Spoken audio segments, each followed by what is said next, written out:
journal de bord. 20 septembre. Il est 5 heures du matin. Je suis de quart dans le cockpit. Les autres dorment. Cela fait maintenant 10 jours que nous avons quitté Southampton. La Manche était pleine de pétroliers. Ils allaient et venaient par dizaines. Aussi ma mère et mon père se sont-ils relayés pour prendre le quart les 2 premières nuits. Ils ne m'ont pas laissé mon tour. Je ne sais pas pourquoi. Il n'y avait pas de brouillard et je vois aussi bien qu'eux. Nous voulions faire à peu près 200 000 marins par jour, c'est-à-dire avancer à une vitesse de 8 nœuds environ. Mais pendant la première semaine, nous étions déjà contents de faire 50 000 par jour. Bill Parker nous avait prévenu qu'il fallait faire attention à la baie de Biscaye. Nous nous attendions donc à des difficultés et nous les avons eues. Vent de force 9 et parfois 10. Nous étions projetés d'un bout à l'autre du bateau. J'ai cru que nous allions couler. À un moment, alors que nous étions en haut d'une vague, j'ai vu la proue de la Peggy Sue pointer tout droit vers la lune, comme si elle allait s'envoler. Puis nous sommes redescendus violemment dans l'autre sens, si vite que j'ai cru qu'on allait toucher le fond. Ça tournait mal. Mais la Peggy Sue a tenu bon et nous avons réussi à gagner l'Espagne. Nous n'avons passé que 2 jours à la Coruña. Mam a beaucoup dormi. Elle était vraiment fatiguée. Mon père en a profité pour faire de petits travaux sur le câble du gouvernail. Nous sommes partis pour les Açores il y a 2 jours. 11 octobre. Aujourd'hui, j'ai vu l'Afrique. De très loin encore, mais Mam a affirmé que c'était l'Afrique. Nous descendons le long de la côte ouest. Mam me l'a montré sur la carte. Le vent va nous faire descendre le long de la côte pendant une centaine de milles, puis nous traverserons l'Atlantique jusqu'à l'Amérique du Sud. Il ne faut pas dévier de notre route, car nous risquerions de tomber dans les calmes équatoriaux. Il n'y a plus de vent du tout. Et nous resterions coincés là, immobilisés pendant des semaines et peut-être pour toujours. J'ai vu des poissons volants ce matin, tôt. Ensuite, Mam a aperçu un requin, à bâbord, devant. J'ai envoyé une carte des îles du Cap-Vert à Eddie. C'est dommage qu'il ne soit pas là. On s'amuserait vraiment bien. 16 novembre. Nous venons de quitter Recife, au Brésil. Nous y sommes restés 4 jours. Nous avions un tas de choses à réparer dans le bateau. L'éolienne ne marche pas bien et le câble du gouvernail continue à se coincer de temps en temps. J'ai joué au foot au Brésil. Tu entends ça, Eddie ? J'ai joué au foot au Brésil et avec ton super ballon. Nous échangions juste quelques passes sur la plage avec mon père, quand sans savoir comment, on s'est retrouvés au milieu d'une douzaine de garçons. Papa a organisé un vrai match. Nous avons fait des équipes. J'ai appelé la mienne Mudlarks et lui a appelé la sienne Brésil. Alors bien sûr, ils ont tous voulu être de son côté. Mais ma mère est venue dans mon équipe et nous avons gagné. Mudlarks 5, Brésil 3. Ensuite, Mam les a invités à venir boire un coca à bord. Ils ont essayé de parler anglais avec nous. Ils ne connaissaient que 2 mots. Goal et Manchester United. Enfin, ça en fait 3. 25 décembre. Noël à la mer. Mon père a trouvé des chansons de Noël à la radio. J'ai offert un dessin à chacun de mes parents. Ils m'ont offert un très joli couteau qu'ils ont acheté à Rio. Alors je leur ai donné une pièce en échange. C'est censé porter bonheur.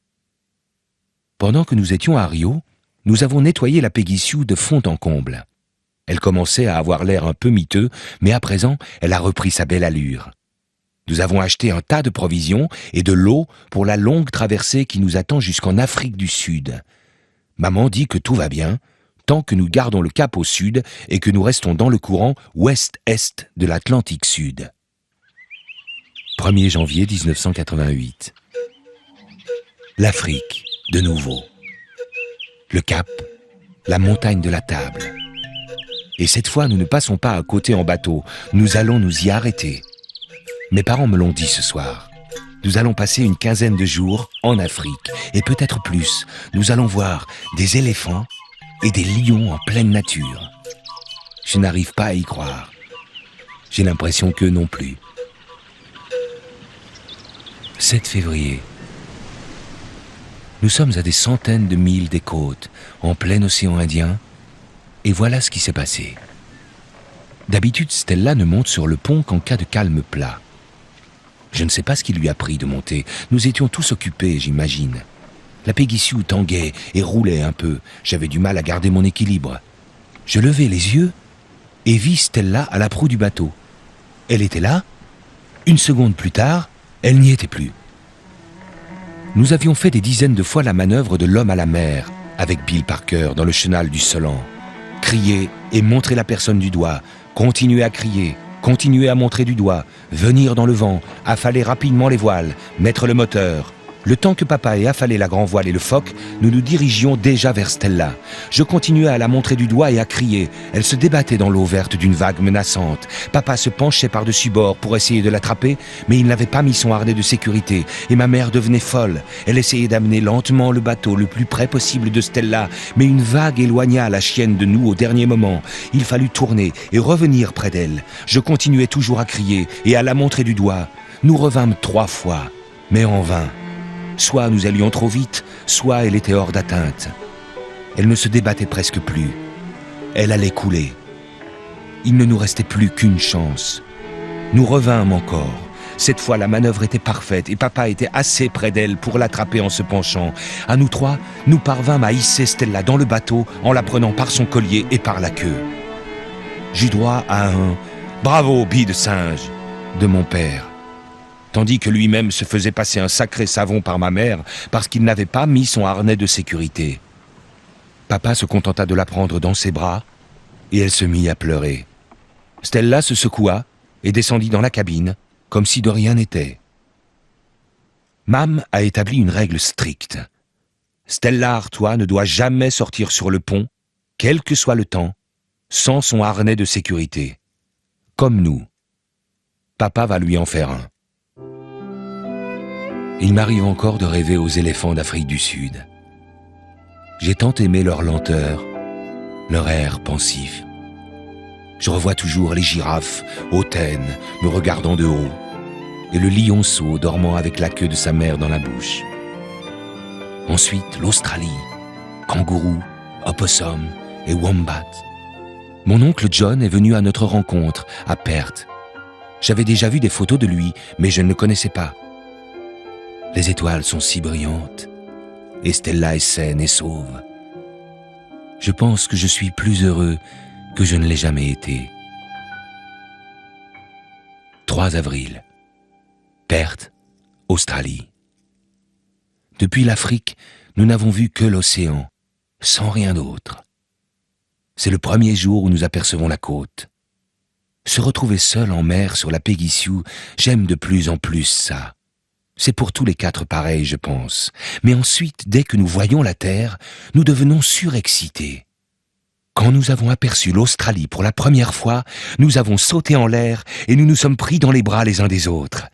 Comme si nous étions les premiers marins à l'avoir découverte. Nous y sommes arrivés. Nous avons navigué à la voile d'Angleterre jusqu'en Australie. C'est la moitié du tour du monde. Et nous l'avons fait tout seul. «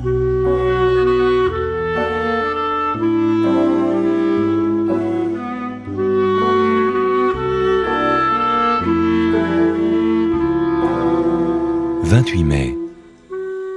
De nouveau en mer, après avoir passé 6 semaines chez l'oncle John. Nous pensions nous arrêter quelques jours seulement à Perth, mais il nous a incités à visiter l'Australie pendant que nous étions là. Il nous a invités dans sa famille, qui habite une ferme immense. Grâce à eux, nous avons passé des semaines formidables, mais j'étais content de retourner sur la Peggy Sue. Elle m'a manqué pendant que j'étais à terre. Comme Eddie me manque.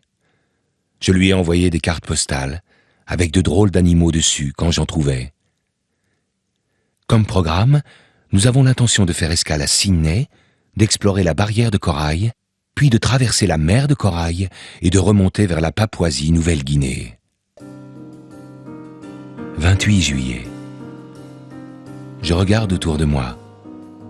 C'est une nuit très sombre. Pas de lune, pas d'étoiles. Mais le calme est enfin revenu. J'aurai 12 ans demain. Mais je suis sûr que personne à part moi n'y pensera. Nous avons essuyé de terribles tempêtes, bien pires que celles de la baie de Biscaye. Depuis que nous avons quitté Sydney, nous avons eu orage sur orage, chacun d'eux nous poussant plus au nord dans la mer de corail. Le câble du gouvernail s'est cassé. Papa a fait ce qu'il a pu, mais il n'est pas bien remis. Le pilotage automatique ne fonctionne plus. Il faut donc qu'il y ait toujours quelqu'un à la barre. Mes parents dorment tous les deux en bas. Je suis à la barre dans le cockpit. J'ai pris le ballon d'Eddie avec moi. Il nous a toujours porté bonheur, et nous en avons vraiment besoin maintenant. Je ne sais pas si nous pourrions résister à une autre tempête. Il fait si noir dehors. Stella aboie. Elle est montée à la proue du bateau. Son harnais de sécurité n'est pas attaché. Ce sont les derniers mots que j'ai écrits dans mon journal de bord. Ensuite, il n'y a plus que des pages blanches. J'ai d'abord essayé d'appeler Stella, mais elle ne voulait pas venir. Alors j'ai laissé la barre et je suis allé chercher ma chienne pour la ramener en bas. J'ai pris mon ballon avec moi pour la tirer et la détourner de la proue du bateau. Je me suis accroupi. « Viens, Stella !» lui ai-je dit en faisant passer mon ballon d'une main à l'autre. « Viens prendre le ballon !» Je sentis le bateau tourner un peu dans le vent et j'ai compris que je n'aurais pas dû lâcher la barre. Soudain, le ballon m'échappa des mains. Je courus après lui, mais il passa par-dessus bord avant que je puisse le rattraper. J'étais furieux après moi d'avoir été si bête. J'étais toujours en train de me maudire quand j'eus l'impression d'entendre quelqu'un chanter dans le noir. J'appelai, mais personne ne me répondit.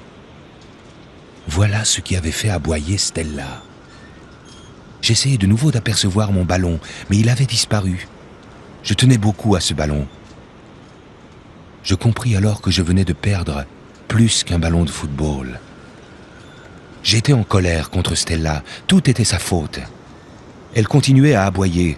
Je n'entendais plus chanter. Je l'appelais encore une fois et la sifflais. Je me levai pour aller la chercher, je la pris par son collier et la tirai. Elle ne voulut pas bouger. Je ne pouvais pas la tirer jusqu'en bas. Je me penchai donc pour la prendre dans mes bras. Elle résistait toujours. J'arrivai enfin à la prendre, mais elle se débattait. J'entendis le vent au-dessus de moi dans les voiles. Je me souviens que je pensais « C'est idiot, tu n'as pas mis ton harnais de sécurité, ni ton gilet de sauvetage, tu ne devrais pas faire ça. » Puis le bateau vira violemment, et je fus projeté de côté. J'avais Stella dans les bras, et je n'eus pas le temps de me rattraper à la filière. Je tombai dans la mer froide, avec Stella, avant même de pouvoir ouvrir la bouche pour crier.